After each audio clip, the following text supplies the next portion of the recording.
Yeah. Yes, please start the recording. And Shankar, I am audible, right?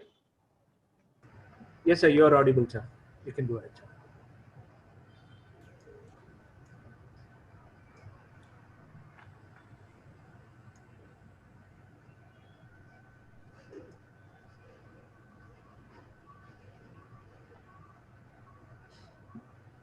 You should unmute yourself, Dr. James.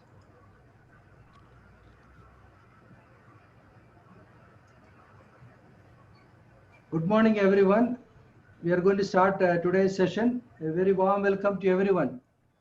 Today is our third session in the series of webinars on human resource practices organized by MSW Socialites, an alumni association of the Department of Studies in Social Work, University of Mysore.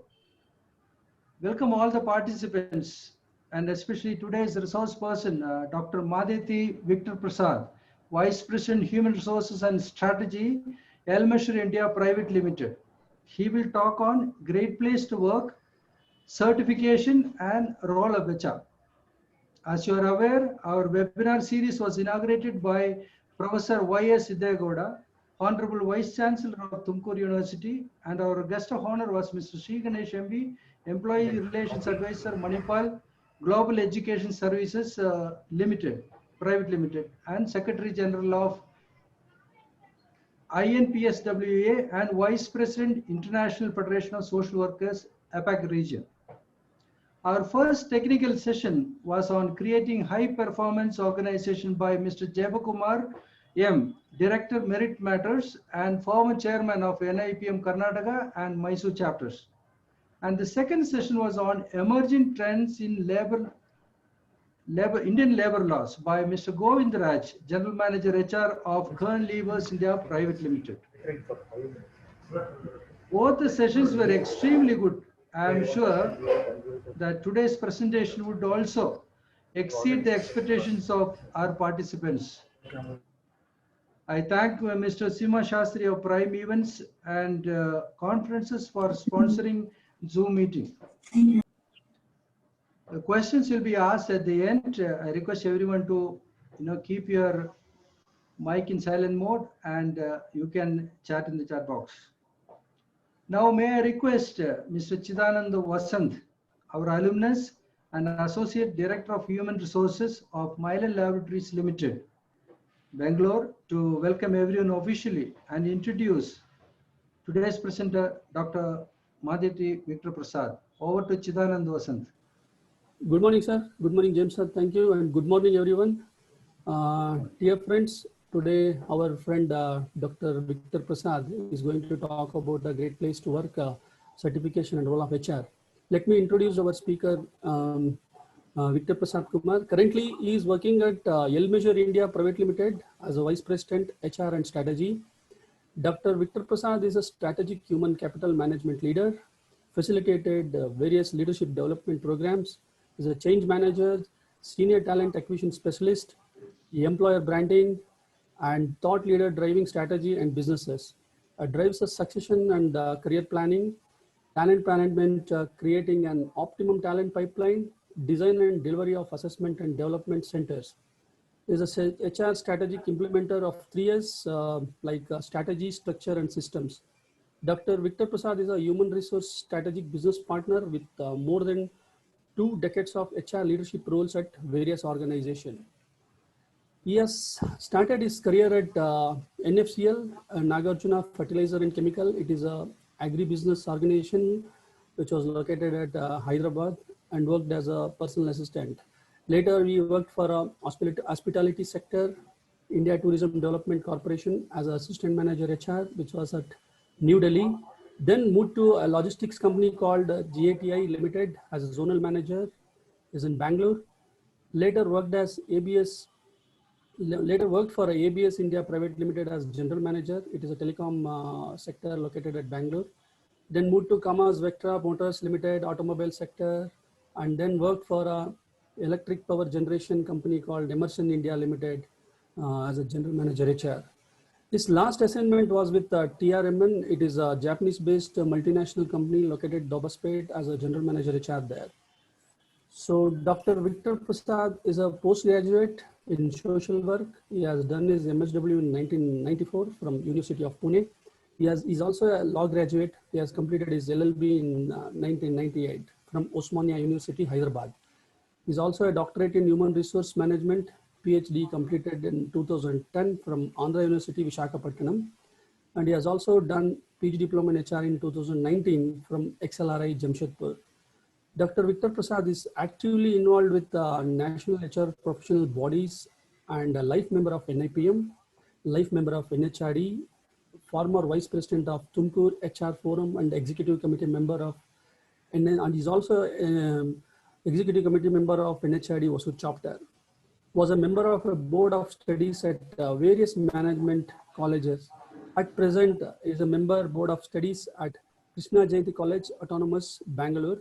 Member of PGRM HR students for IIM Trichy. Dr.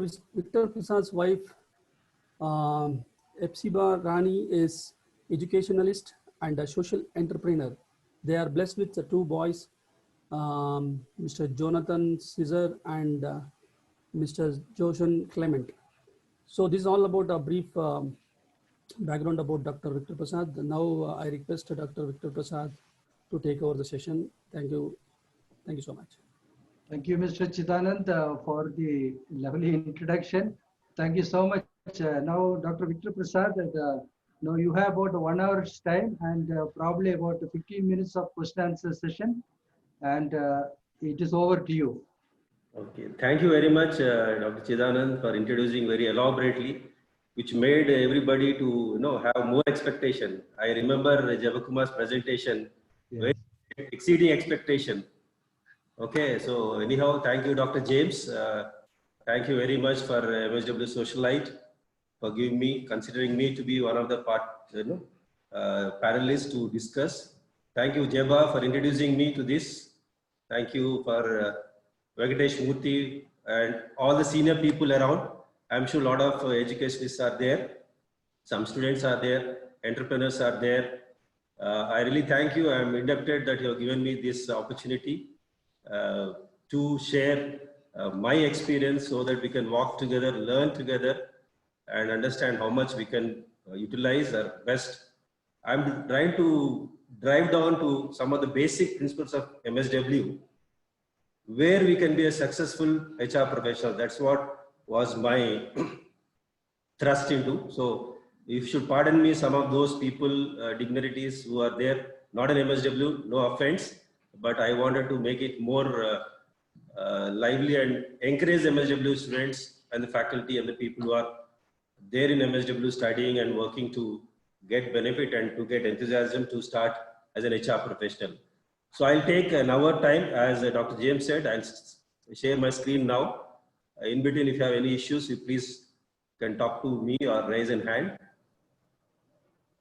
Can you all see my? Yes, please go ahead. Yes? Yes, sir. Yes. Okay, thank you very much.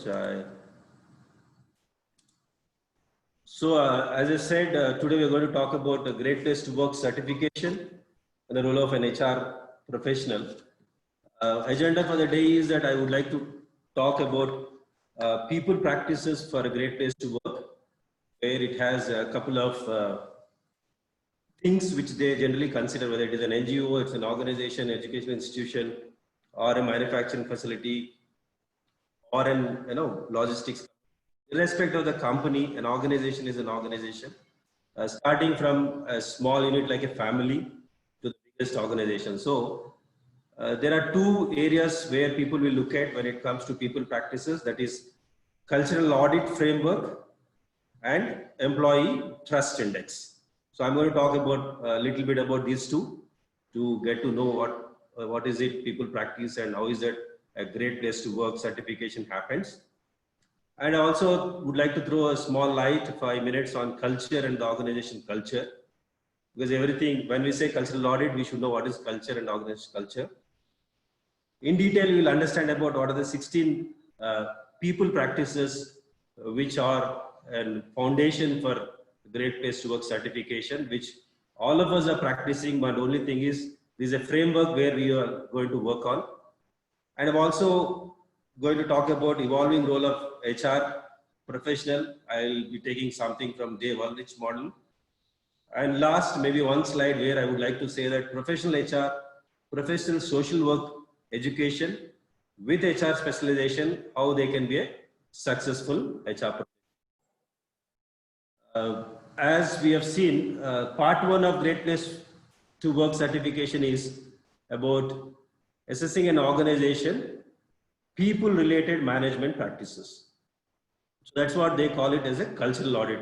If you look at, there is something called hiring. We do hiring, we welcome people, we inspire people, we speak to people, we listen to the employees, we collaborate with among ourselves, we redress grievances, we do thank on day-to-day, develop people and balance, work-life balance when we talk about, and support one another in time of need, social problems and inclusiveness, about diversity and inclusion. Of course, we do have a lot of celebrations, reward retention program. We contribute back to the society and performance management. So those are the 16 practices which they look at when it comes to cultural audit. And the second part is knowing about employees survey, the trust index of an employee, where they're going to talk about how positively employees perceived about the credibility. Credibility is the meaning of how is the two-way communication happens, manager competence, integrity, and the respect given to the employees, and the fair treatment perceived by the employee, correct? Pride, sense of belongingness, whether it is there or no, and camaraderie, we-ness, Most of the things are, and as I said, culture eats strategy is something. Peter Drucker has said that culture eats strategy for breakfast, operation excellence for lunch, and everything else for dinner. That means the importance of culture is important. You might have a big strategy, you might have some excellence processes, work instructions, standing operation procedures, performance management, online, offline, or based on the app, everything you say. But at the end of the day, if the values are not there, values are going to eat the strategy. So the importance of culture, values are nothing but the culture what we have in an organization. So as we all know, culture is nothing but the language we speak in the organization, the traditions we have, the art and the work we do, the norms we have, and the values we have. As we all know, each one of us in an organization each organization has a different organizational culture. As it is defined, we all would like to reiterate that a system of shared values and the beliefs, the assumptions that employees have about the organization, the way we govern, how we behave in organization is an organizational culture, correct? It has some outcomes oriented, it has some aggressiveness, the stability is required sometimes, team oriented, people oriented, innovation is required. So this is something organization culture is. Therefore, every organization has some vision, values, correct? We all know what is a vision means, a dream. All of us has a vision to achieve. So company has a vision to achieve. How is that vision is achieved? By the mission statement.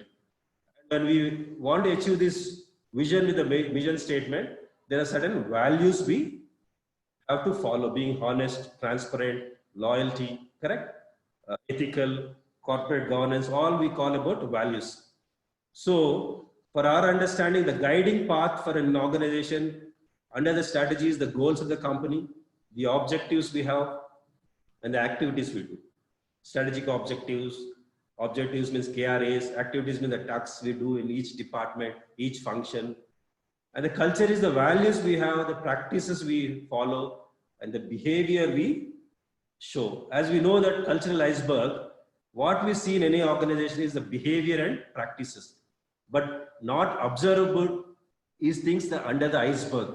Like we have perceptions, we have attitudes, we have beliefs and the values, the media and the education we come from, the ideologies we have, the region we belong to, the climatic conditions and the geography, demographics, economics.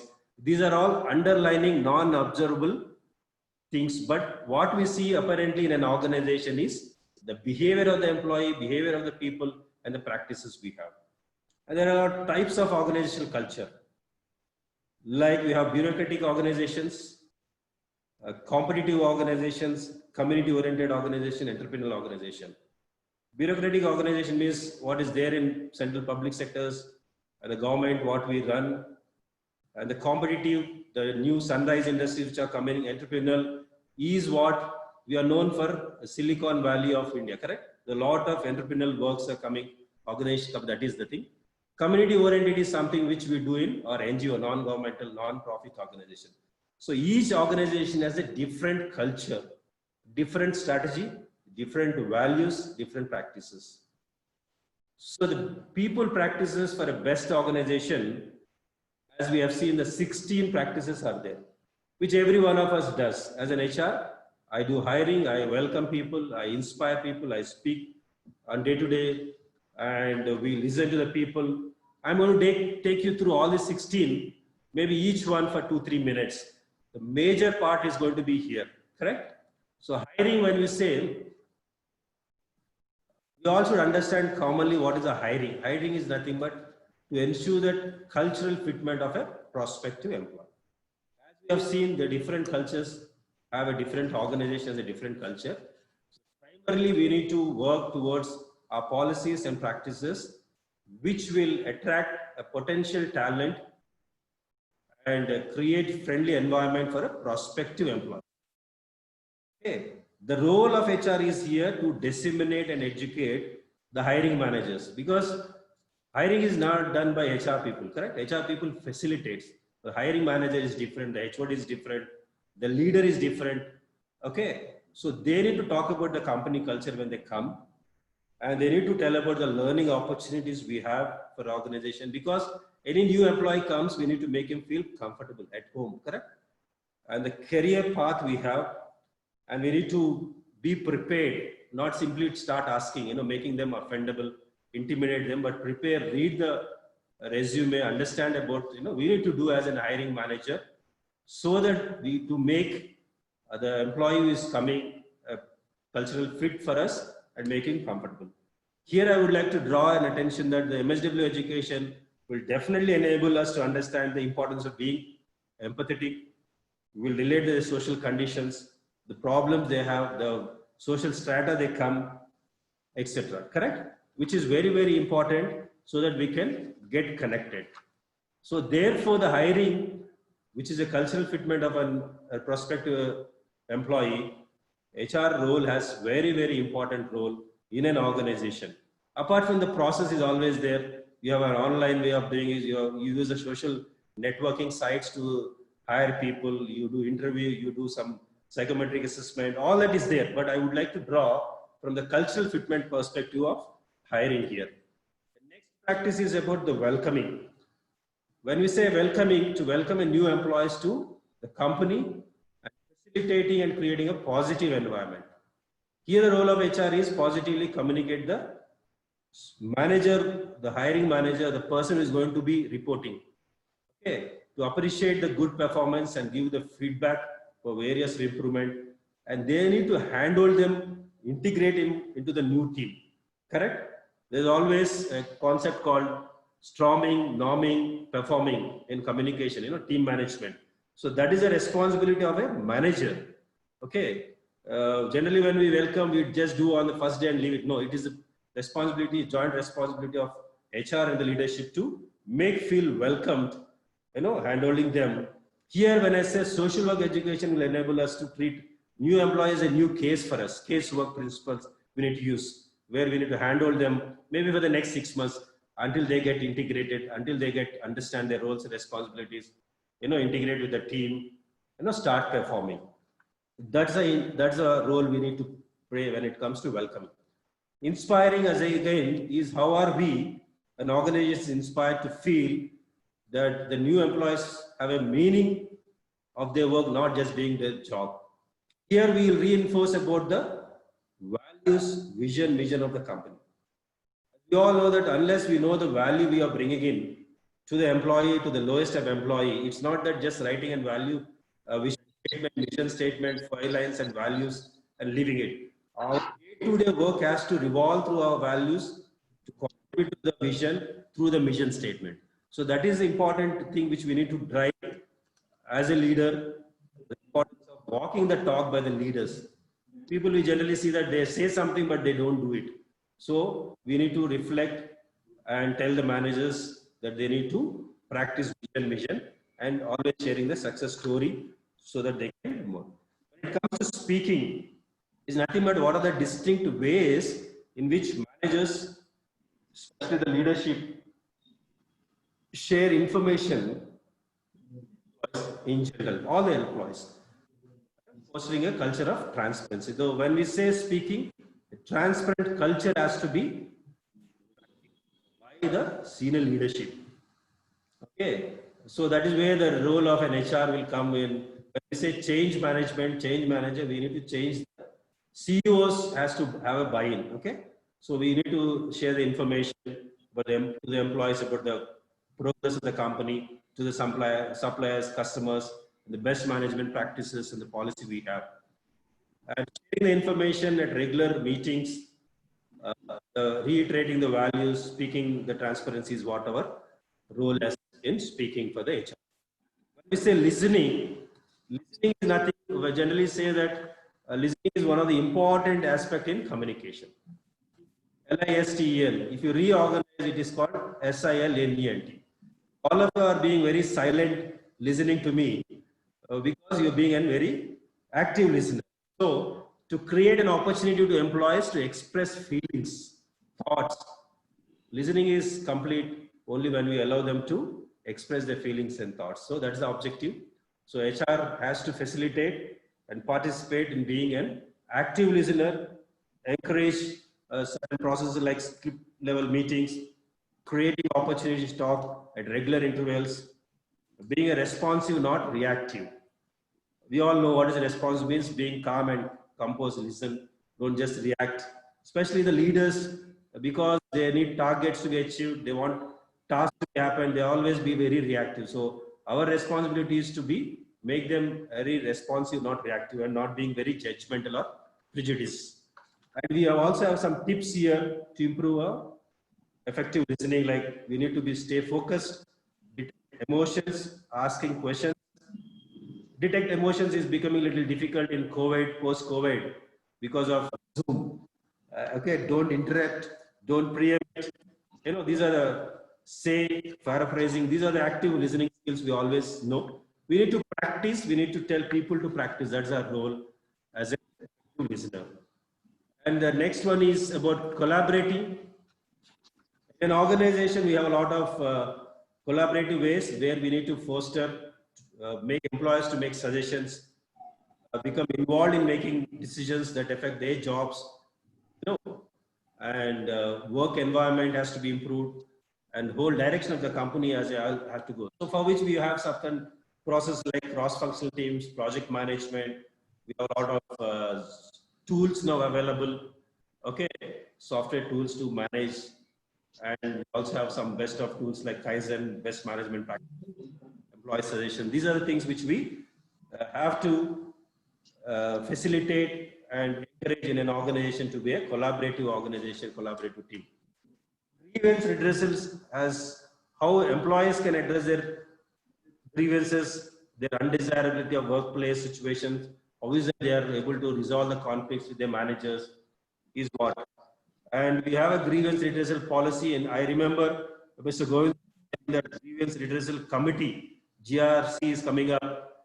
You know, that is there in every level for employees and workmen and everything. No, the role of HR is to create an opportunity and time for team members to express their feelings, problems, encourage positive and friendly atmosphere, and discourage gossip, politicking, negative talks, resolve grievances, being empathetic towards team.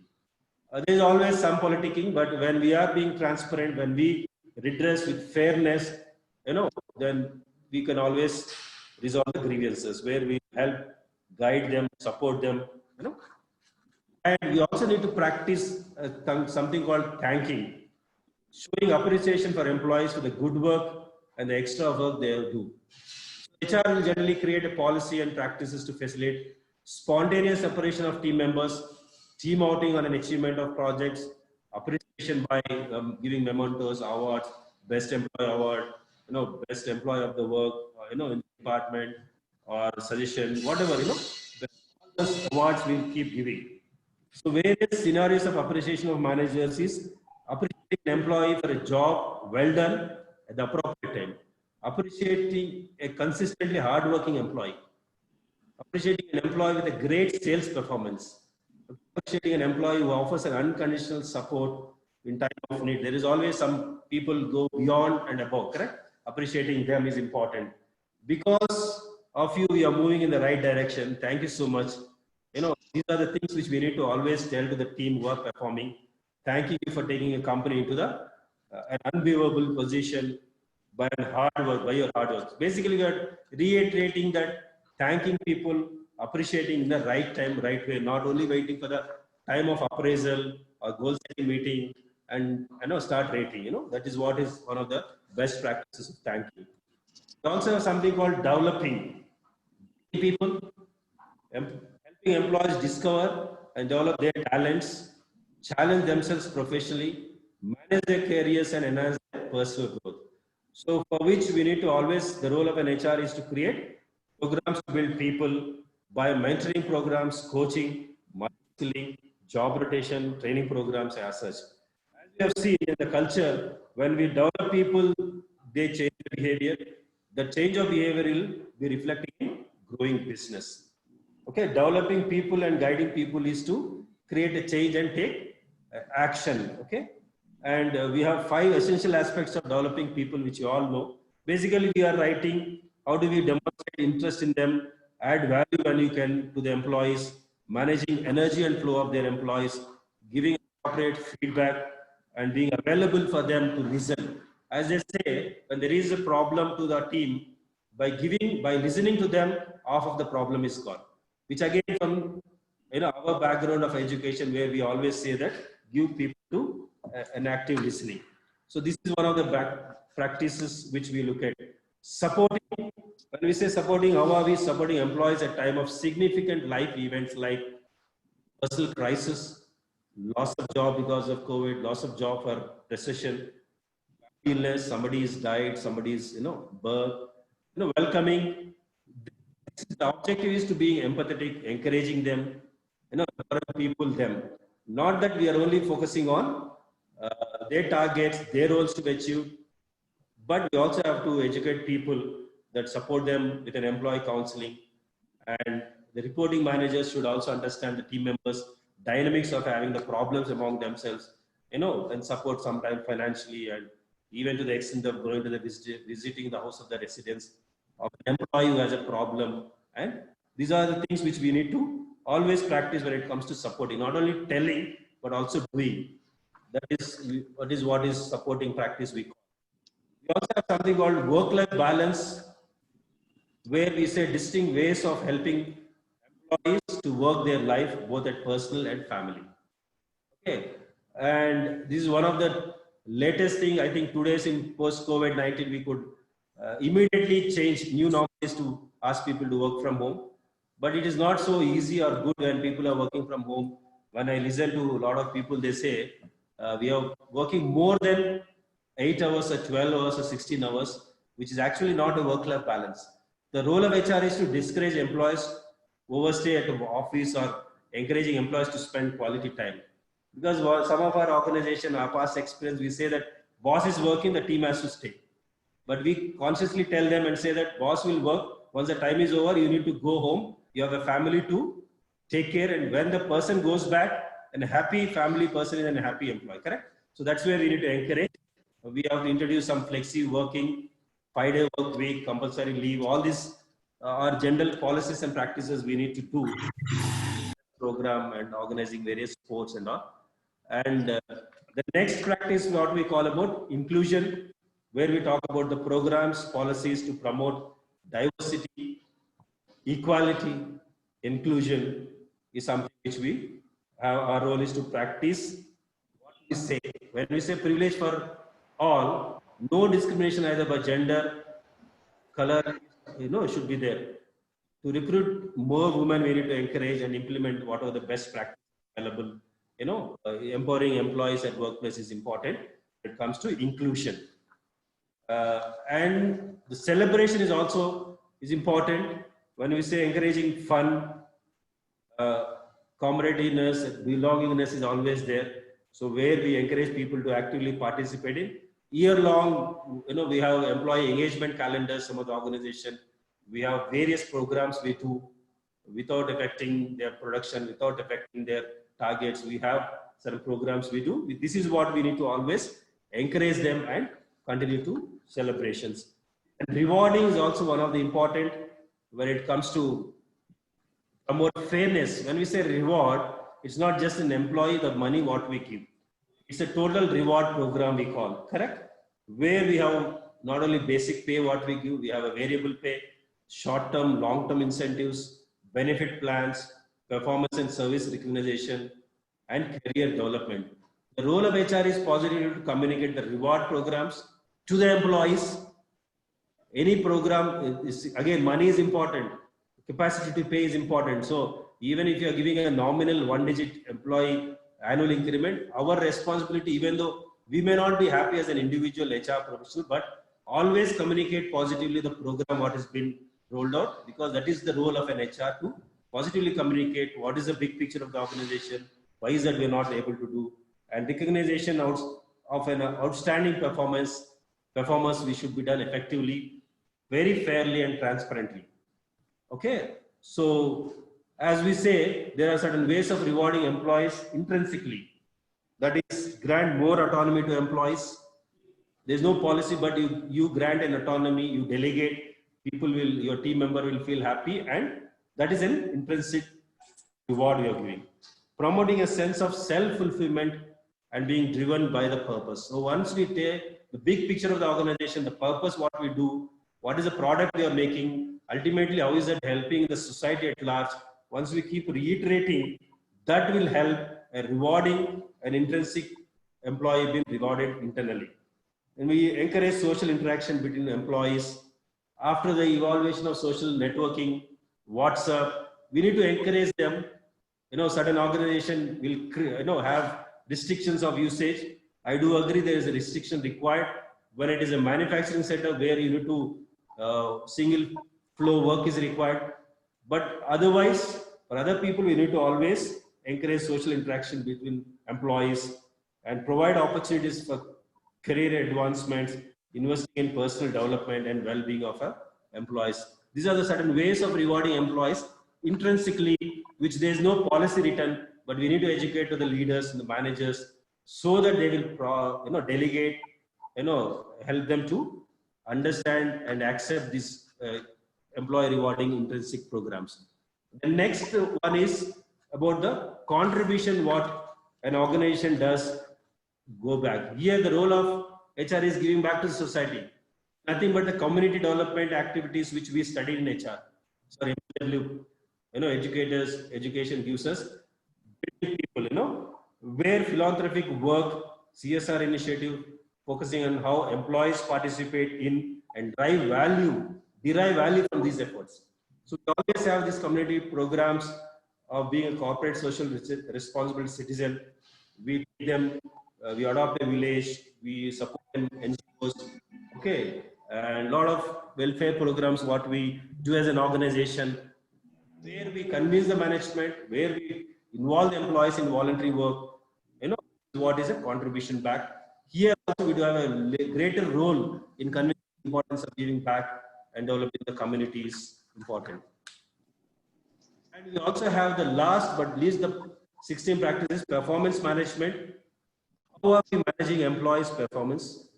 As we already heard much from Mr. Jebakumar presentation, I would not like to reiterate, but just recollect that how is that he said that importance of performance management process of the organization and importance of performance management system, which has a comprehensive process of goal setting, KRA finalization, giving feedback, feed forward, data-driven evaluation, being more objective, and transparency. So performance management system, as we all know, is also an important people practice in an organization. So when we look at we've already seen around 16 practices like hiring, welcoming, inspiring, speaking, listening, collaborating, grievance redressal, thanking, developing people, building people, supporting in time of their social grievances and work-life balance, inclusion, diversity, celebrations, rewarding, contributing back to the society, and performance management. These are the things which we have already seen 16 practices. Now I would like to take you through what is the role of an HR in an organization. As we all know, I have taken this from the Dave Ulrich, where we talk about the 4 roles of HR in any organization, which are evolving roles. Starting from strategic partner, change agent, an employee champion, and administrative expert. When we say strategic partner and change agent are more of a futuristic thinking. What is going to be happening? What is the need for an organization in future? Where to change an organization? That is what we look at the process of things, what we do in strategic partner, change agent. And when I say strategic partner, change agent, and employee champion, which are a current holistic understanding of the business, understanding of the organization, and industry at large, each department, its function, and the roles we contribute. So, administrative expert is something which we all are doing. I would like to go to the next slide and say what are the works which we do when it comes to strategic partner, means the strategic planning what we do as an HR along with management, CEO, and all the organizations have a strategy as their, each department has their strategy, and the planning what we do, a big picture of what are we doing, where are we want to go next year, 2 years, 3 years, okay? Business planning work what we do, which all the departments comes under strategic partner role. Change management, which is, change is the only thing which is constant. We need to change with the changing world. So that change management work, what we do as an HR professional is a strategic partner role. And the driving culture. First of all, understanding our culture. Each company has a unique culture, we have seen. Each organization has a unique culture. We need to understand, communicate to the people, take it to the next level. Correct? That is the role what we do as a strategic partner. When I say change agent, talent acquisition comes under that, talent management will come under that, organizational design.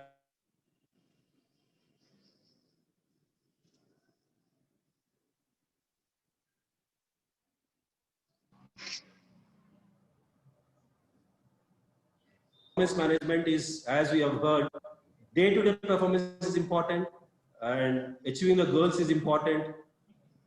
Vision is important, correct? Therefore, the performance management is a continuous process. Employee champion, we talked about employee relations and the labor laws which we heard in the last session, the changing labor laws, the safety, health, and occupational health of an employee. We need to talk on behalf of the employee is whatever we do as an HR leader on behalf of an employee, because we are the bridge, we are the catalyst between the employer and employee, correct? The role of HR is very, very critical, correct?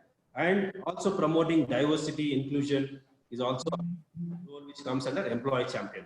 When it comes to administrative expert, means the compensation, payroll, benchmarking, reward, recognition, the HRIS information, what we keep, and the statutory compliance, what we do. These are the focus 4 areas, which we talk today. This is basically all the areas what an HR person does is being focused either in a strategic partner role, or a change agent role, or an employee champion role, or an administrative expert role. When we look at the 4 roles of strategic partner, change agent, employee champion, when we do the 16 practices of hiring, welcoming, inspiring, speaking, and listening, collaborating. When we say listening and speaking, it is more of a top management should listen to the employees. Not that top down, they just speak and give instruction, we follow. No. Basically, when I say where you see, we are actively listening, giving an opportunity of being heard to the employees. That culture is important in any organization. How are we collaborating? How are we addressing the grievances? What are the systems we have? Are we fair? Are we thanking and developing? And are we supporting? And is there a work-life balance? only to say, really we have an inclusion and the celebrating, rewarding, and contributing back to the society and performance management. All the 16 practices, what have gone through, what we have all gone through now, are always there existing as a framework.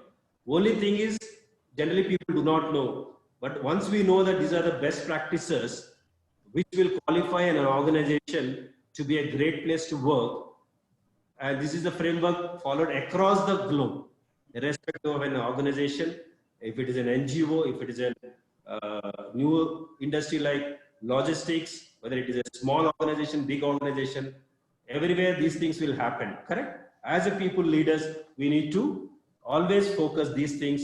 Therefore, when we do these 4 roles, what I've said, consciously keeping, we will going to be a great place to work. The professional social work education, as we know that the primary mission of a social work profession is to enhance human well-being, correct? And help with the basic needs of all the people, with particular attention to the needs of people who are not having needs, people who are poor, people who are disadvantaged, disabled, things like that. That's what we call about growth. And our motto is to help people to help themselves. Okay, even though I've studied 20 years back, I always keep this motto of social work in my day-to-day work and do my work. I always tell my team also. Human resource profession is one of the most daunting challenges for an organization today. VUCA world. We all know VUCA means volatility is there. There's a lot of uncertainty, a lot of complexity, and a lot of ambiguity. What is there yesterday is not today, correct? What we used to do the way 10 years back, the role is different. But the people practices are same, the role of HR is same. So therefore, HR professional has a strategic and a proactive role to play in creating a sustainable competitive advantage for organization where we work. And the culture of an organization, of the nation, of the place, of the people, from where they come through, and consciously implement the best people practices. Correct? Where, when we do that, what are we doing actually? We are helping organizations, correct? The philosophy of social work is help people to help themselves. As an HR professional, we are helping organizations to help themselves by implementing these best practices, by performing these 4 roles which we talk, resulting into a great place to work. Do you agree with me? With that, I thank you for your patience listening. I now leave it for the questions. I think I have taken 45 minutes. Thank you very much. Thank you, Mr. Dr. Victor Prasad. It's an excellent session. We have a couple of questions coming in already. I request all of you, those who want to ask questions, please type in the chat box. I shall read out the question, I think, from Supriya Chakravarti from Calcutta. Sir, will you please throw some light on grapevine situation and how to handle such another important issue is retain a good employee. It is very frustrating when after selection, the good employee leaves within a short period of time. What is your take? There are 2 questions. Yeah. One is on grapevine and this a good employee leaving. Your response, Dr. Victor. Yes, please. As I said, grapevine, there's always going to be a grapevine available. As I said, the importance, we are all human beings, correct? Where there is people, there's always a communication because Press is given. correct. And when there is a communication, there is always a distortion in communication, we say. We all remember the Chinese whisper game, correct? Where a line of command is always there. Some communication comes from the CEO, where the lowest employee has a different altogether communication. So therefore, when I say collaborating, when I say speaking and listening, when I always say that we need to speak, walk the talk, what we say. Generally, leaders will want to talk very nicely, but when we want to implement certain policy in the 4 walls, they say, no, that I said in the meeting is fine, but I want that guy to go. I don't know how you'll throw him. Correct? So this is something which is always there. The grapevine to avoid is being very, very transparent. The value system of organization is important. When I say value system of organization, the founding members of the organization, the strategic leadership of the organization should always be talking what is being said. When we say values, what is the value? Transparency, being honesty. Okay. And we have seen great companies have fallen because they talk very nicely, but because of the financial mismanagement, or we know many cases. We've seen S-Bank, we have seen Satyam, we have seen Enron. All the people have very, very good value system written on the board. They have a vision to achieve, correct? But they don't practice. Who don't practice? The leadership has to practice. HR to say when we want to tell what point, because we don't. So we reiterate many times in all our town hall meetings, regular meetings. I always tell, please speak truth. Even if it is a negative thing, first you say. I work for a Japanese company where they say, first bad news. When we have first not good news, we will not say that this is a target, this is a production we need to do. They say, this is accident happened, this is a corrective action we have taken, this is a fire or something. Why they say, we need to always tell the bad thing first. So there are good systems are in place, companies like which I work, a Russian company I work, and French companies. But everywhere I tell you, the same people who has a union at either in France or in Japan or in the US, when it comes to the union matters handling, they are not very transparent. They are not. There's always a gossip. Okay, so gossip is there. Our responsibility. It is going to be there. Let me be very frank. There's going to be little subjectivity. Belongingness is always there. We feeling is always there. But our responsibility is to reduce as much as grapevine. When we are transparent, when we promote as a leaders, I always say that the culture has to be driven top down, not from HR to others. Whether it is a performance or it is a culture or it has to be driven from the top down. Not that HR will speak something in front and do that. Okay, that's about the grapevine. We need to consciously work on reducing the grapevine, being very transparent, honest, and have clarity in communication and being an active listener, which is again a very, very good best practices. A lot of people practice it. A lot of companies do practice it. And the second question is about we losing best talent. Yes. Correct? Okay. Yes, yes. Yeah. Talent is always there. So losing best talent, there is also saying that people leave the boss, not the organization, which is an empirically proven record that there is a lot of studies have done where people leave the boss, not the organization. At the same time, you have somebody like Narayan Murthy where he said, don't love your company, love your work. Don't stick on to the company. No, you have something, you need to go. Correct? Because you have understood either I need to take care of the person who is there or somebody else will take care. So it is again the culture of the organization and the leader whose team member is losing. But with the rider, there is always, if you have an IT company, you have an design center where we predominantly take the fresh people and start training them. Even today, you have a lot of UI UX guys, front and back end guys, Java, C++. Those guys will not stay for more than a year. But we put on a lot of effort of 6 months to train them. But we need to let it go that we are training them. If you are not able to retain, somebody is getting benefited. That's the attitude we need to have.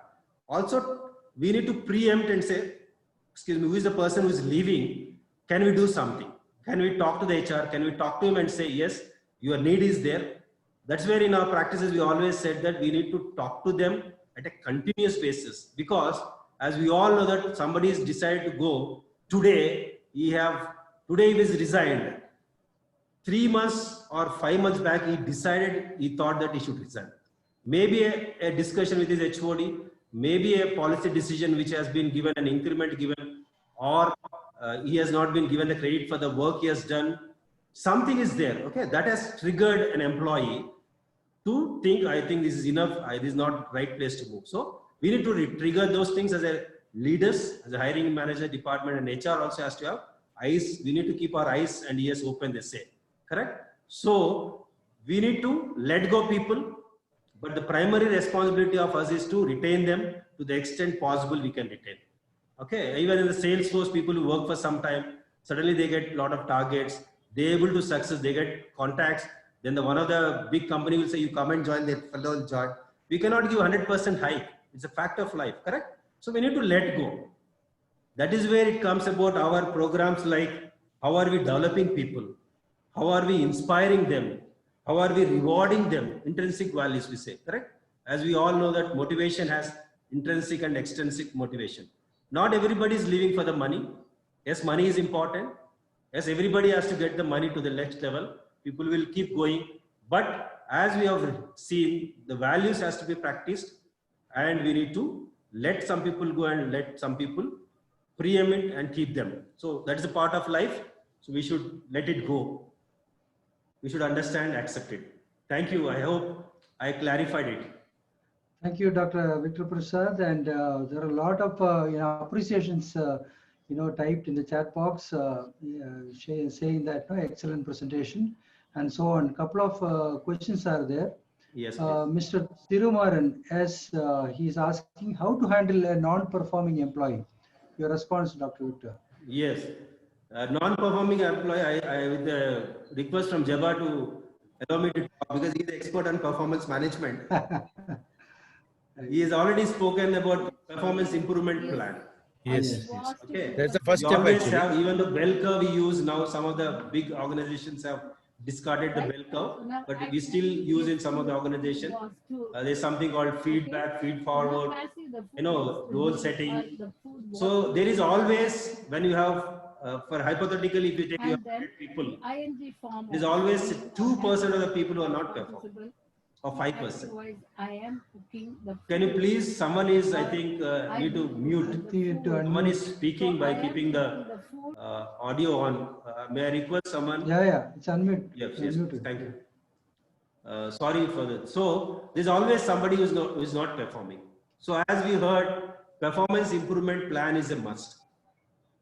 Suppose you take in our family, not all the time all of our children are studying. There's a lot of distractions, correct? So how am I supporting my son, my daughter? How is that performance has been, followed through? Same attitude if I have towards the employee, and as we heard from myself and Jabba, and what practice is that at a regular interval we need to talk to the employee, to the team member, and say this is the area where you need to improve. This is the area you are doing very good. Okay, not that at the end of the 6 months or 1 year and say you're rated D or below expectation, please go. No. So once we tell proactively, there's going to be some people who are going to be not performing. Again, our responsibility is to reskill them, multi-skill them, understand their inclination and their need. We suddenly bring somebody, like we see a lot of people who are an entrepreneur, their sons or daughters will come as a director on the board of the company. Start working, they don't understand anything. Because their likeness is something towards other activity. Similarly, the employee in our team, in an organization working on something, but his likeness is something else. So we need to find out what is that he wants to do, create an opportunity and send him to that kind of thing. In my own career, I've seen a lot of people who are not performing in one department. Under one leader, when we brought them to a different person, they were performing excellently. I have live examples. Then I take, without taking the names, in the same forum, when I talk to the management, I say this person was not performing in this department, but he's doing, because the reason is the leader, the way he has taken care. Okay, is like this. So I'm only telling the leader to improve, correct? So there is going to be a performance improvement plan and giving feedback at the regular time. Ultimately, some people cannot, each one is unique, each one want to work, unless they have some social problems which are daunting, which are beyond the control of that employee. That's where we need to support him. And we also have something called outplacement. Put him in place, a company where he can be working. Okay, that is what we do in an organization. Thank you. Thank you, Dr. Victor. And we have a question from Dr. Sneha Gupta, Assistant Professor from Amity University, Gurgaon. She's asking, sir, please guide us that how MSW HR and MBA HR are different, and always MSW HR is discriminated. I think you are the right person to discuss about that. Okay. Professor Supriya, correct? Sneha Gupta. Sneha. Sorry, Sneha.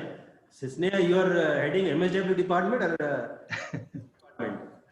department? Sir, I'm not heading. I'm an assistant professor. I'm teaching the HR specialized students. So and my husband is no. I'm an MSW from Banaras Hindu University, and I did my social work in PhD from Lucknow University. And my husband is also a social work means MSW, and he's an HR in Maruti Suzuki. So, sir, this is a very pertinent question that we feel that MSW HR is not that much familiar with the corporates and other departments. Usually we see that MBA, if there is MBA HR and if there is MSW HR, there is kind of discrimination or putting MSW HR down. This thing happens. Means the HR department feels that MBAs have their own monopoly on HR role. So and my students is going to be a HR in an NGO or in any company. So I need to make them little bit clear about. So I guess you can help me out for letting them know these things. Okay, I appreciate. I don't agree with you that MBA is better. No, sir. Let me tell you. Sir. I'm a social work student. So how would I feel that MBA is better? But sometimes we experience that it happens. That is my question only. So both have a positive thing. I'll tell you. Yes. MBA are very good at understanding the big picture of the organization. Yes. The structure, the organization design, correct? The policy, what is happening, the big picture of the organization. Yes. And they're also good to understand the financial aspect of the business, return on investment on training, correct? Yes. They're good at presentation skill. They're generally good at communication. Yes. Correct? Yes, They are good at convincing the management. They are good at that. Fine? So they are also very good, very successful in HR in different roles.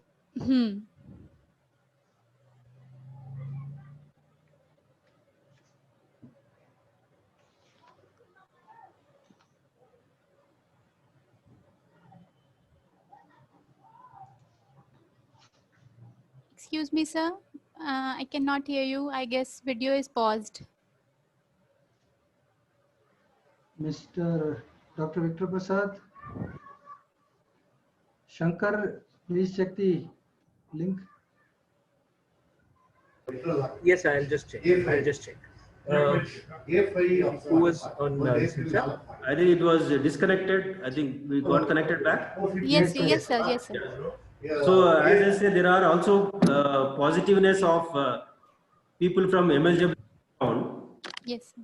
As I've been telling from the beginning, last hour, they are more empathetic towards the employee. They understand the different strata of the people coming from, correct? Yes. Both at the managerial level, at the workman level, both from different geography. Bilkul. Yes, because sir. The way a North Indian manager talks is different from the South Indian, correct? Very correct. The manager interacts also different. So we need to always tell MSW people, they also should learn some of those management subjects like accounting, financial strategy. Okay, then they'll be more successful. A lot of people, if you see out of the 95, maybe 60% of the people I am guessing are from the MSW background. There are 25% from MBA background. Yes, sir. Both have to learn from one another.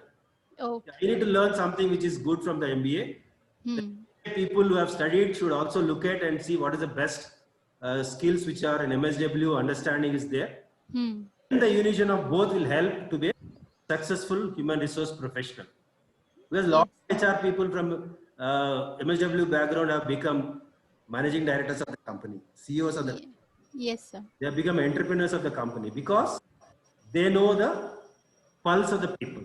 Yes, At the same time, they also know without process, it will not work. Without money, business will not work. Without market segmentation, where, Yes, sir. what is the market, where is that we need to launch, all that, correct? So, as we all know that learning is a lifelong pursuit, people from MSW should always learn.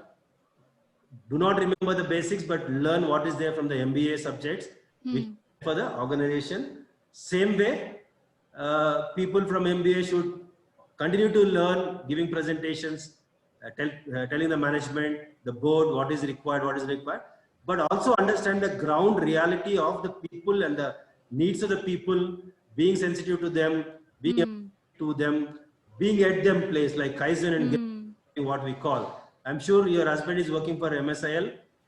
Yes, sir. Yes, sir. People He's who are working in Gurgaon. Maruti Suzuki, because I was a supplier company for MSIL, Okay.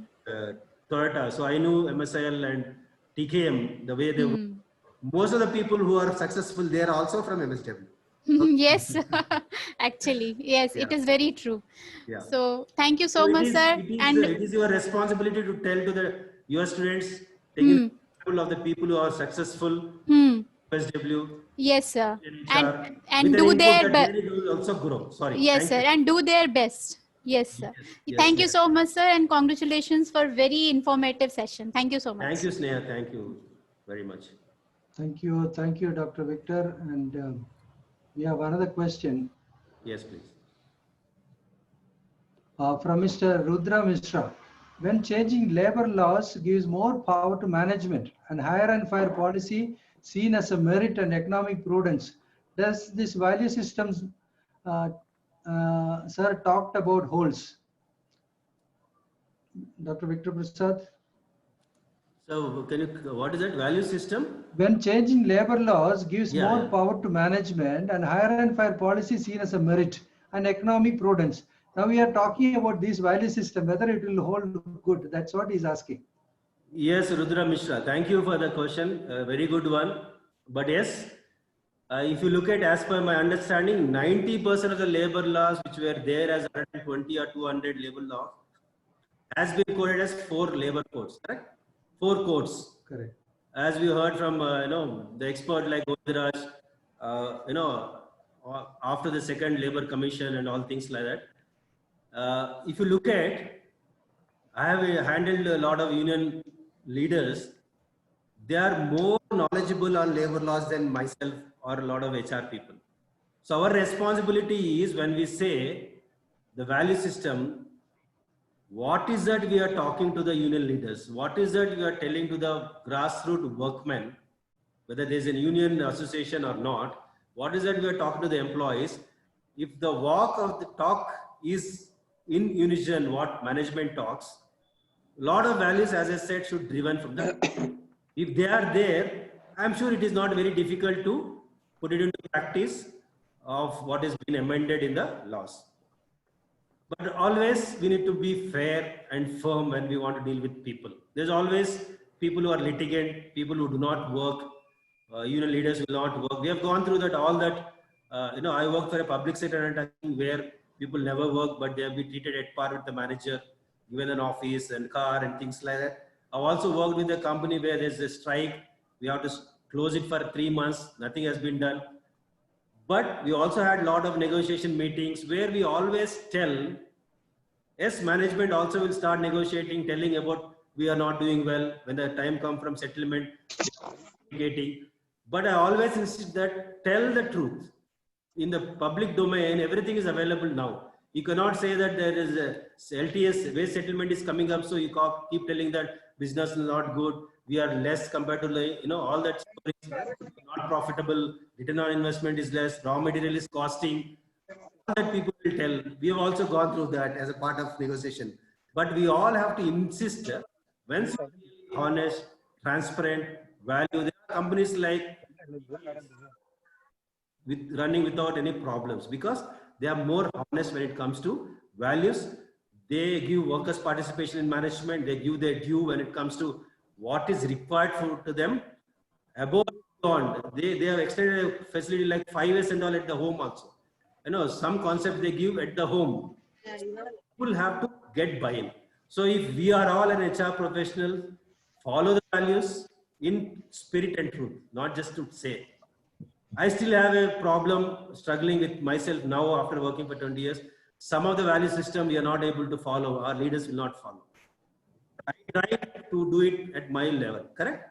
Once we are there, some of them will get influence, a lot of leadership. Some places it is easy to convince, some places they say this is how we do, if you want to do, you do it. Okay, so different people are there, but our endeavor is to be working towards educating the real values, practicing that, and also following the 100% law. And nothing new has come. A lot of ease of doing business they say, but actually if you go in detail, whatever is UP has given Supreme Court, you have to extend all the labor laws. It is a continuous process of evolving about the labor laws or the interpretation of that by the Supreme Court and by the union, by the management. Ultimately, they are saying Miva, Bivi, Ram, something is there. If wife and husband is good, nothing will come. Same holds good when it comes to implementation of the labor laws. And we need to follow the practices which we are evolving and to be a great place to work, irrespective of the organization, whether it's unionized, non-unionized, big enterprise, small enterprise, NGO, not profit and profit. Okay. Thank you, Rudra Mishra, and I hope you have clarified.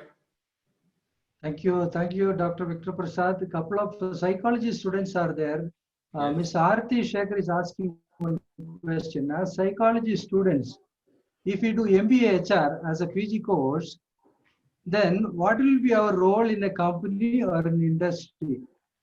Your response, Dr. Victor Prasad. Okay, psychology is always good. We need to know the psychology of the people, correct?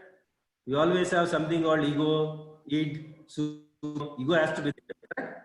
So when I go to my boss, I always look at what is his psychology, whether his mood is good today or no, whether I can get this approval, what a proposal is there. When I'm going to talk to my employees with due respect, whether their moods are okay or no, we need to be taking. So psychology is always going to be help in the profession of HR, whether as an employee counselor, as an HR, facilitator, employee grievance redressal catalyst.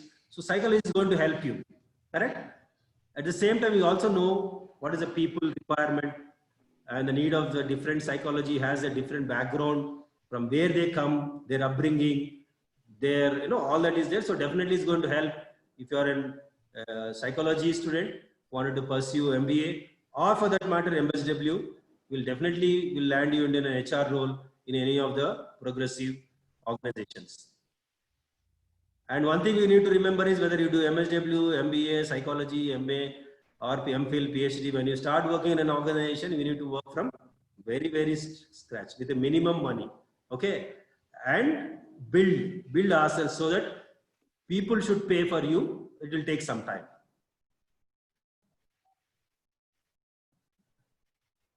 Yes, Supriya, I think. Yeah. Thank you, Dr. James. Anything else? Thank you, Dr.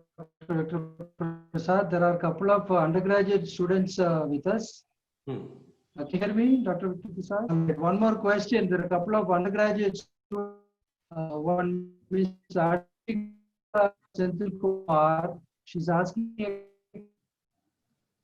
how the scope differs there and MSc Industry Psychology as UG students career path. The response, Dr. Yeah, I think if you look at, you should always understand by this time the importance of knowing people and the psychology and the background they come from, the needs of the people. Okay, and the organization and the structures have an organization, there are a lot of processes. So with an undergraduate education, you can always choose an MSW as a career or MBA for that matter as a career. But where you need to do, see, all this MSW or MBA is only going to give you a platform to study.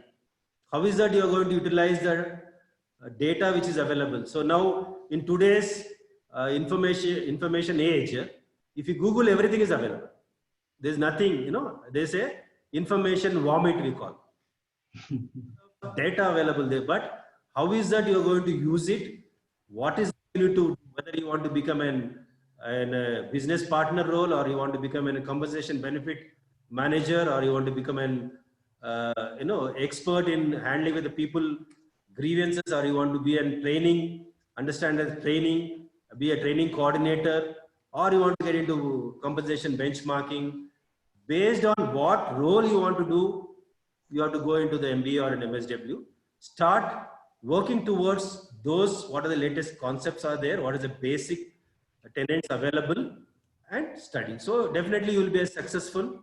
Option is yours. You take MBA, MSW, but you being an undergraduate, you should be able to take one of these and work towards. But you can decide now itself, what is that, which is the area you want to become and into. Whether you want to be a strategic partner, you want to be a change agent, you want to be an administrative expert, you want to be an employee champion. Okay? Thank you so much, sir. Forward. Thank you, Dr. Victor Prasad. Thank you, Ashika, for asking this question. I think we will take one more last question. And Mr. Abdul Wahab is asking, can you specifically talk about a social work competency for HR professionals? Social work competencies, maybe somebody who is a social work professional, like maybe with Ramanaya, somebody is there who can tell what are the social work competencies, then I will try to relate it to HR. Quite some time back.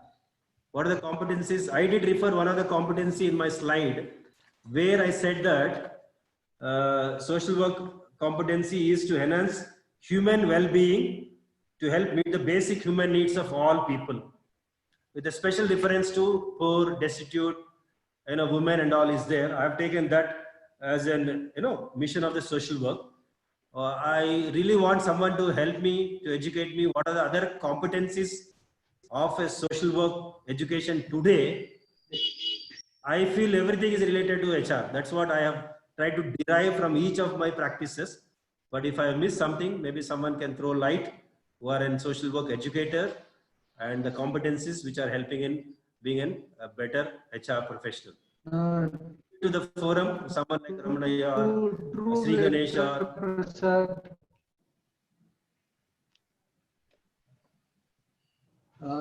Dr. Victor Prasad, true what you are saying. Actually, the definition of social work itself says, help others to help themselves, right?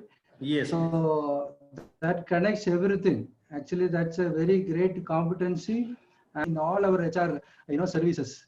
The social work competency of, help others to help themselves. And thank you so much. Thank you, everyone. Dr. Victor Prasad, I would like to ask you or to just explain briefly for the, the interest of participants, how much time required to get Great Place to Work certification and Great Place Work Institute, as well as how many companies in India would have achieved this, just for the sake of our participants. Yes. So as we all know that Great Place to Work Institute is basically from the United States. Dr. Victor Prasad? Lot of maybe more than 5,000 top 500. You look at Unicorn, all of them have gone through this Great Place to Work certification. And in India, we have more than 100 Great Place to Work institutions. Every time you have first 10, you have Intuit, Google, Microsoft, Mahindra, a lot of companies, lot of software. See, the best part of Great Place to Work institution certification is not only the IT companies, you have manufacturing. We do have a lot of NGOs who have been certified as a Great Place to Work. Basically, they are going to drive whichever is organization. These are the 15, 16 practices which are really there in their policies and practices. Are they really practicing from the top to bottom? And the two parts are there. One is the cultural audit, where they will ask us to tell us about what are the practice, what is that we have, all the practices, what is the policy we have, what is the practice we do, how is that we implementing, how is that we are mapping it, how is that employees have been understood. The second part, this is 2/3 of the thing. 1/3 is about employees survey. As I said, there's a survey taken by the trust index of the employees. It's an online survey where there are around 60 plus questionnaires revolving around 5 things: credibility, respect, fairness, pride, and the belongingness, comradiness is there among them. So that is the thing. The entire process generally takes anything between 6 months to a year. And the certification is of every year. Previously, we need to, we can nominate, there is no cost. But I think post-COVID, they said the Great Place to Work Institute is telling that 1.5 lakh is what is the minimum cost which we need to start off, for which they are going to give a lot of reports where they will tell us that what is that we have to do better, which is the area we need to, which is the geography or the people or the department, which is a practice we are doing good, which is a practice we can do more. It is a very good process. Last couple of years we've been doing it here. The previous place also we have derived. This is one of the initiatives which I have taken when I came to the present company, which is an first-time entrepreneur, Indian company with 100 crore turnover, with 350 employees, and the leadership is a local leadership. So when I have come in with my background of working for a Japanese company, a Russian company, and French company, and of course public sector undertaking, even last time Sri Ganesh has said, and a lot of people said, yes, the base is public sector companies, a lot of systems are in place, a lot of learning we have. So with all that, we have introduced this. It is more than a year-long journey which we did. What I have told today, I have told all my leadership, making them to understand this is what is required. This is what is required to be a great place to work. You need to talk the talk. You need to be effective listener, speak, collaborate, be responsive, not be reactive. All that processes, not only telling once, every time I keep telling to them in every meeting. And we have a core group where I tell them, this is a thing which a leader has failed. When you have been reactive, the person has seen, and you need to improve on. So this is a 360-degree appraisal we have done, and we handhold them. So the process is of anything between 6 months to 1 year. It's really a very educative one. We need to go through that wherever is possible. If someone wants free advice, somebody like me also can give you, because with a little bit of experience, we can definitely help an organization which want to be a great place to work, helping them to build their policies and practices and disseminate the importance of practices and how they can achieve. Thank you. Thank you so much, Dr. Victor Prasad. I think, thank you, Dr. James. Young professionals definitely get in touch with you when the companies, go for a Great Place to Work certification. On a Great Place to Work certification, and how much. And our next session is on 7th October by Mr. Shivakumaran KM, Director Human Resources, Bharat Electronics Limited. He will join on 7th, well before 11:30 a.m. I request anyone from the audience to give a feedback. I request one person from the audience who is willing to give a feedback on today's session. You can unmute and give the feedback.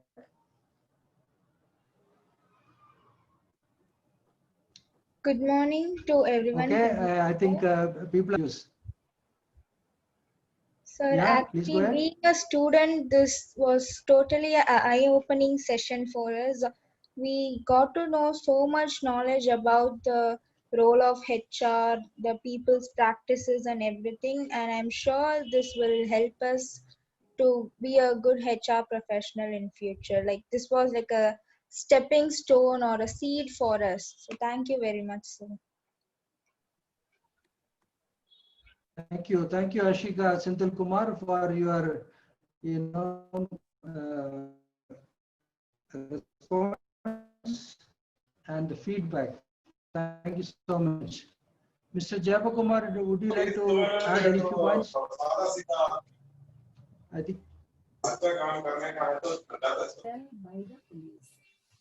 Hello. Yeah, it's an excellent session. I think Victor covered comprehensively all the points needed for the entire framework. Thank you, Dr. Victor Prasad, for an excellent session, which is very, very essential for today's upcoming HR professionals. I appreciate all your nice presentation, which is prepared exclusively for this session, and I'm sure this will be helping them a lot to build, to focus on the right directions in their respective jobs.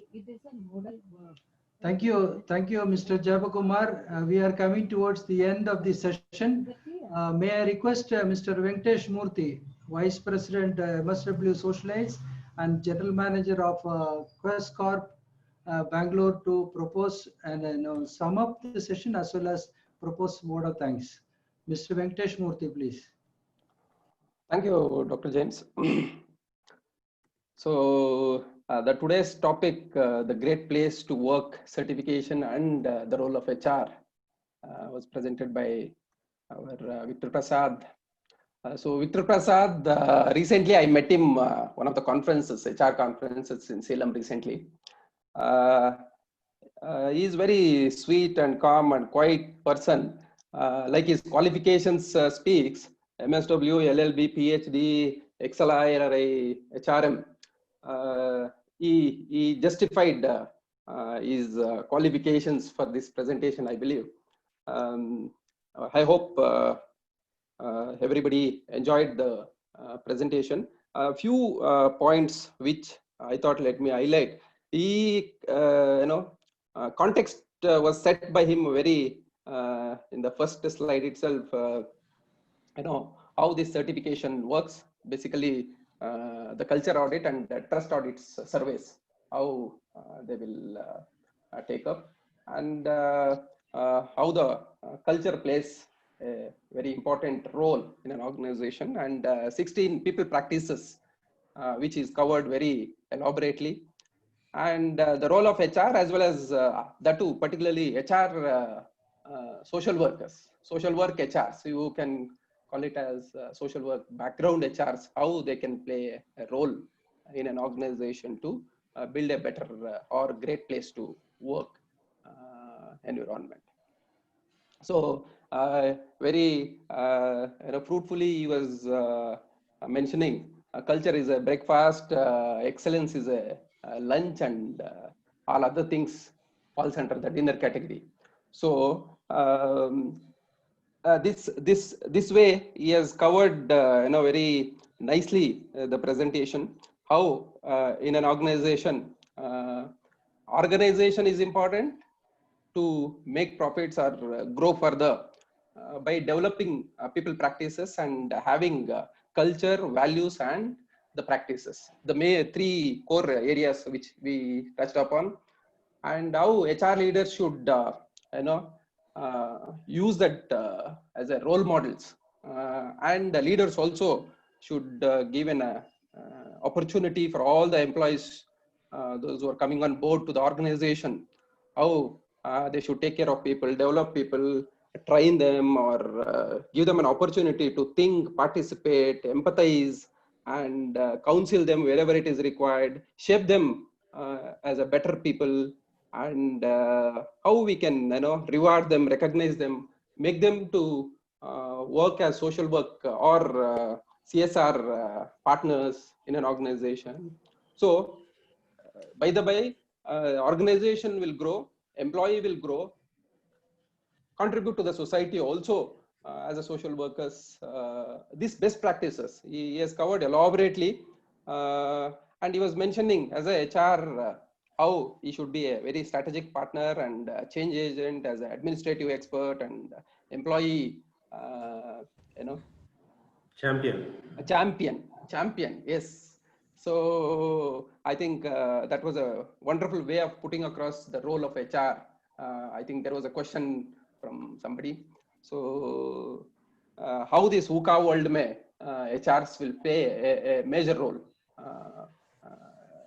That was his way of concluding the session.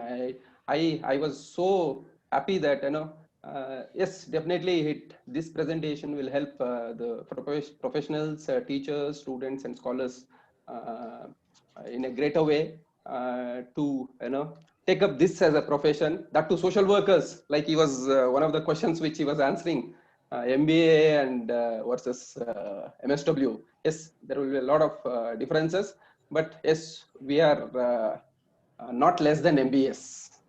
But we should prove ourselves as HR professionals and make places as a great place to work. This certification process also he concluded. I was about to ask him, so James pitched in. So I think this, like ISO and other international certifications, any organizations will have this kind of certifications to retain people. Now earlier those days, HAL or public sectors particularly, people used to join, get retired there itself. But today, employees wants to join 3 years, take 4 years gap, and then jump to some other organization. That kind of culture is there. So to retain employee, this kind of best practices will make sure that employee is growing, company is growing. At the end of the day, nation is growing or society is growing. So in that way, I think he has covered, Victor Prasad has covered very systematically. I think I should thank on behalf of the MSW Associates, Socialites Forum from our end. Thank you very much, Victor. Thank you, everybody, one and all. Thank you, Dr. James. I thank all the Venkatesh. seniors. Thank you, Jeba, and thank you for all the participants. You took time and a lot of value. It is really an encouraging and humbled. I am humbled for giving this opportunity. We will continue to support MSW Socialite in future also. I can be of use to you. Please use me. Thank you all once again. Have a nice day. Thank you. Thank you. Thank you. All the seniors, including Jebakumar, Dr. James, Professor Ramnaya, I think Sri Ganesh also was there, I believe. So all the seniors, those who are here, senior teaching faculty, as well as students, research scholars from different parts of country. So on behalf of the association, we make use of this kind of platforms to learn and share it with your people and participate as mentioned and given a contact. Next further session is there on 7th. Thank you very much. Honored. Thank you. Thank you, Mr. Victor, once again. Thank you, Mr. Venkatesh Murthy, for summing up and proposing the vote of thanks. Thank you so much. And I thank everyone, all the participants, especially 100 numbers. Even Monday, that too Monday. Yeah, 100 people have joined. I think day after tomorrow also we'll have a great participation from all of you. You are our energy. You are our actually the spirit. So you should all join on Wednesday. The session is going to be very good because our proud alumnus from University of Mysore, Mr. Shivakumaran KM, the Director of Human Resources of Bharat Electronics, he will be talking about overview of best HR BL and expectations of industry from upcoming HR professionals. It's going to be a wonderful session. Thank you so much. And thank you for your presence. Thank you. Mr. Shankar.